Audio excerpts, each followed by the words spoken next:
Help me! Is there anyone around? The terrified Layla reflexively screamed aloud.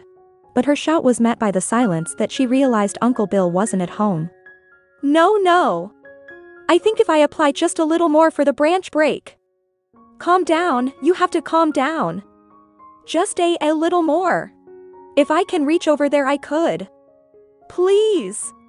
She had managed to grab the branch's end and hold it tight, but the shoes fell to the ground along with the ladder that was lying on the ground. Alas, the branch that was too weak to support her body weight started making a crackling sound. If I fall from here at the very least I'll probably break a leg. Why did this have to happen when Uncle Bill isn't at home? A few minutes ago.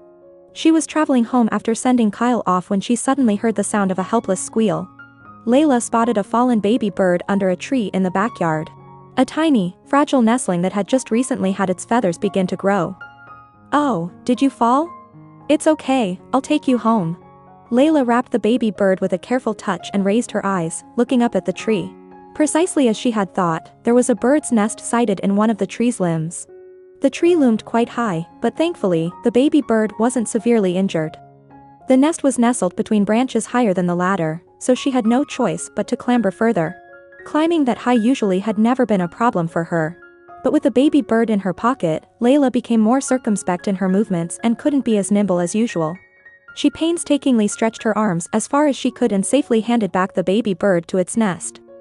Too bad, just as she breathed a sigh of relief, her foot suddenly slipped off, and she lost her grip on the branch. The world spun upside down in a split second as her body bounced and lost its balance. She had managed to grab the branch's end and hold it tight. Kyle! Kyle! Though she knew Kyle had walked too far and couldn't hear it, Layla kept crying and calling out to him. Kyle was her only hope when Uncle Bill wasn't here. Because they were the only ones who would come to help her when she was in trouble. Kyle! Kyle! What are you doing now, Layla Llewellyn? Why do you like to climb trees that much? Kyle! Kyle! With an unbothered state, his eyes strayed at the fallen ladder and calmly watched her hanging precariously on the half-broken tree branch. He laughed, asking her, "Should I help you?" Suddenly, a familiar voice appeared out of nowhere. Her mind had turned white with fear, but Layla could still recognize the owner of the voice. She lowered her frightened gaze, and someone she knew was standing right below her. That crazy person, why does he? She persisted in holding onto the tree branch, though she knew her tries were fruitless. The branch began to shake even more, showing how rickety it was quickly becoming as the crack became deeper. Kyle! Her cries mingled with fright, calling for Kyle reverberated through the Arvis forest. Matthias giggled at a peak.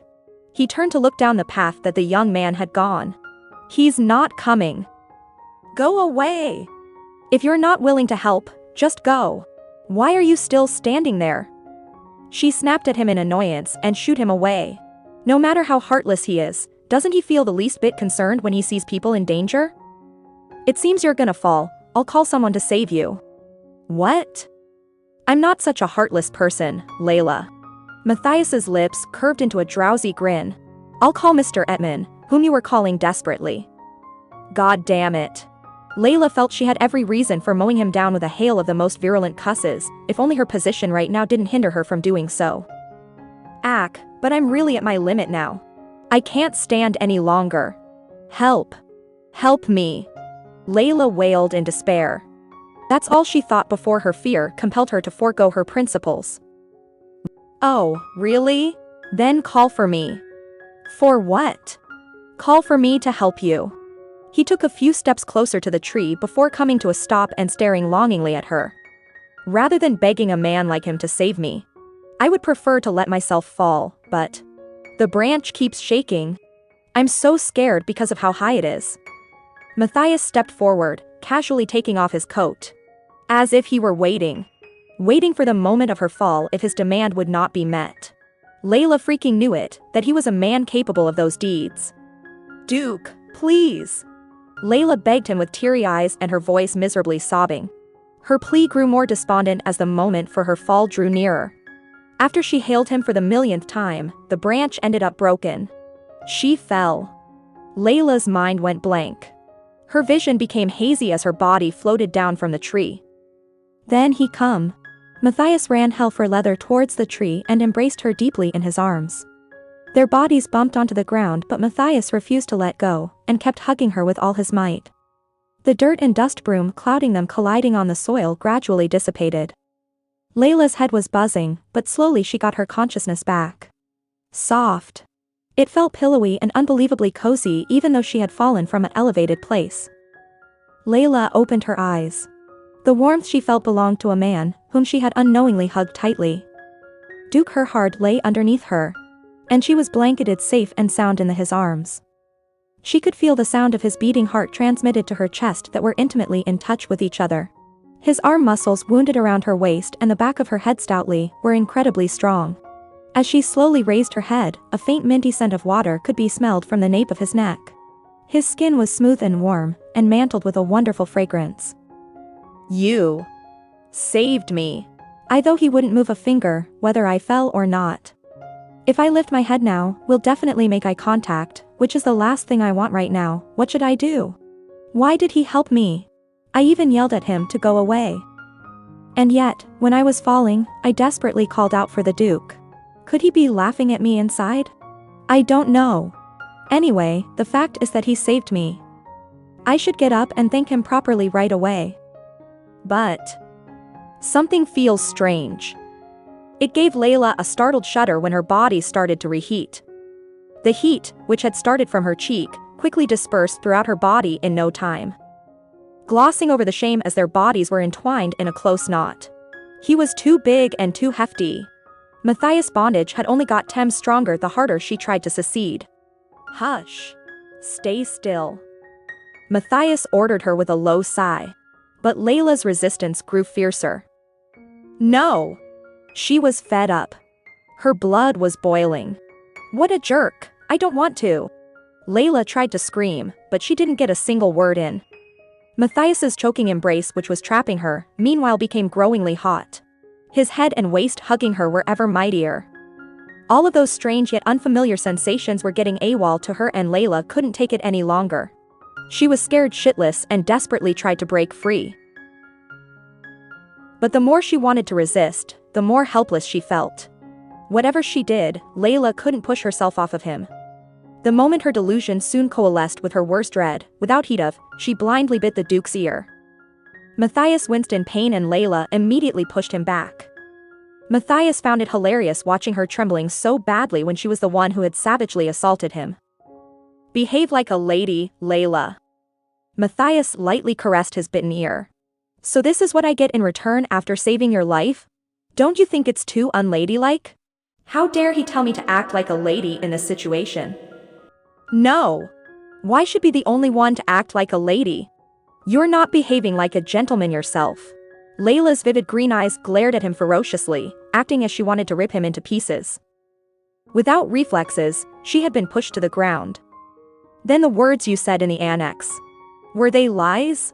You definitely said it yourself." Matthias' visage loomed above her, glowering at her with his void-slitted eyes. "The Duke is a gentleman. The best gentleman in Karlsvar. I remember it as if it happened just yesterday. At that time it was a mistake. I misjudged you." Layla turned her face aside. Embarrassment was splotching her cheeks with red color as she tried to push his body one more time. But Matthias had snatched her chin with his scorching hot hand and dragged her face to his. "That can't be." Even now, just like back then, no, in fact, every single moment, he stood patiently acting like a gentleman. Please move aside." Layla stammered with a face that was going to break into tears and struggled to get away from him. "If you're a gentleman, how could you do such a thing?" Layla glared at him with a sullen look invading her face. "I am grateful to you for saving me, but I don't want you to." Matthias's eyes narrowed. A small furrow formed between his eyebrows. A shrill scream came out, letting the last syllable hang in the air. Matthias had lowered his head and bit back her ear. With a relentless thud, Matthias slammed her onto the earth. He gripped her clawing little hand, hindered her move, and roughed up her ear. All happened in a snap, almost unexpectedly. Matthias initially planned to repay what she had granted him, but he had changed his mind and pushed her with a tenacious force. Her slightly open lips, which were even darker than its hackneyed shade, gulped in a lungful of heavy air. Matthias tightly clutched her crumbly intertwined fingers and sensuously devoured her moist lips. Astonished by his sudden kiss, Layla firmly clenched her lips, but Matthias had easily dispatched her resistance. Whenever Layla struggled, Matthias increased the strength of his hold and Layla desperately resisted as he did so. I tried to muster all my strength to push him away, but the more I did, the more fiercely he pressed on. And trapped me under his embrace.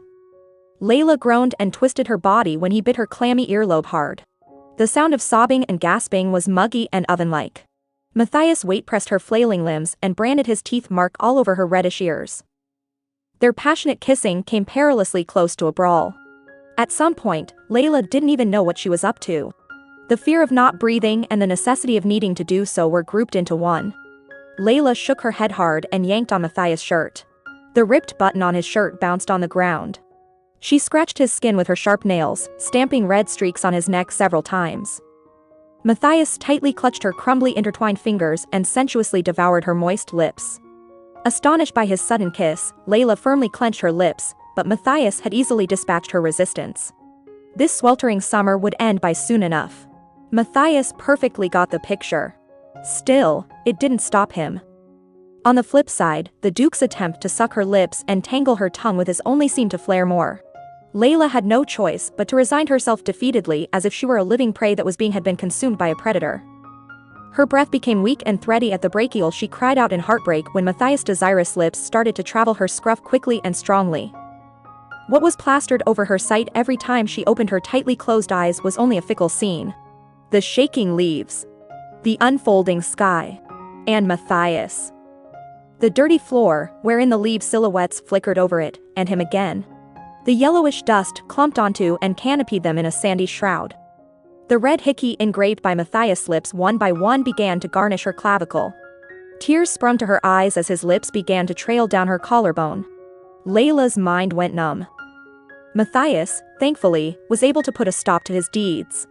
He bowed his head and glanced down at her, one arm supporting his body.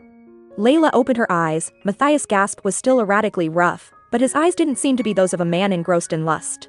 His eyes were deep and serene. Akin to the day he stomped on a coin or the moment he calmly shot a bird to death. The way he looked at her made Layla's face flush in indignation. The forest wind randomly fluttered Layla's hair into a complete mess. The smooth golden waves hovered in front of him as he lowered his gaze. Matthias wiped off the dirt from his hands. Then twisted his body to the side. Matthias scoffed faintly and swept his drooping hair off his forehead. Beside him, Layla curled up her body in a circle, trying to suck in more air. He carefully took in his surroundings. A woman who was lying under the shade of a tree and sobbing. When he turned to look behind him, Layla had already bolted to the bottom of the tree. She glared at him vehemently and scrunched the picked-up tree branch with her quivering hands. Tears were still dripping from her gleaming eyes. The moment he saw her battered figure riddled with dust, Matthias's laughter became more and more devastating to her ears. Drawing in a long breath, Matthias wiped his damp lips with the back of his hand. There was a splotch of blood. Matthias placed his stare on her for a few seconds. He drew his eyes closed and slowly opened them. The wriggling of his Adam's apple had ceased as he got a grip on his breathing a little. A yard with a clothesline loaded with freshly dried laundry. The old cottage that stood alone. And he who was seated in this ludicrous world with a screwed-up appearance. Matthias lifted himself from the ground after receiving such a menacing glare from a woman who was doing the same thing to him. He gazed down, hushedly, at his hand, which had recently grabbed a handful of toasty soil. Of all the people, why you? You're nothing at all. Matthias turned around unhesitatingly after having grabbed his coat. Summer in Berg was brief. When the time was ripe, a cold breeze would blow, and the seasons would change in a jiffy. Matthias was no stranger to it. Layla was only able to get up after Duke Herhard was no longer in sight. The tears beaded down her cheeks with great regrets.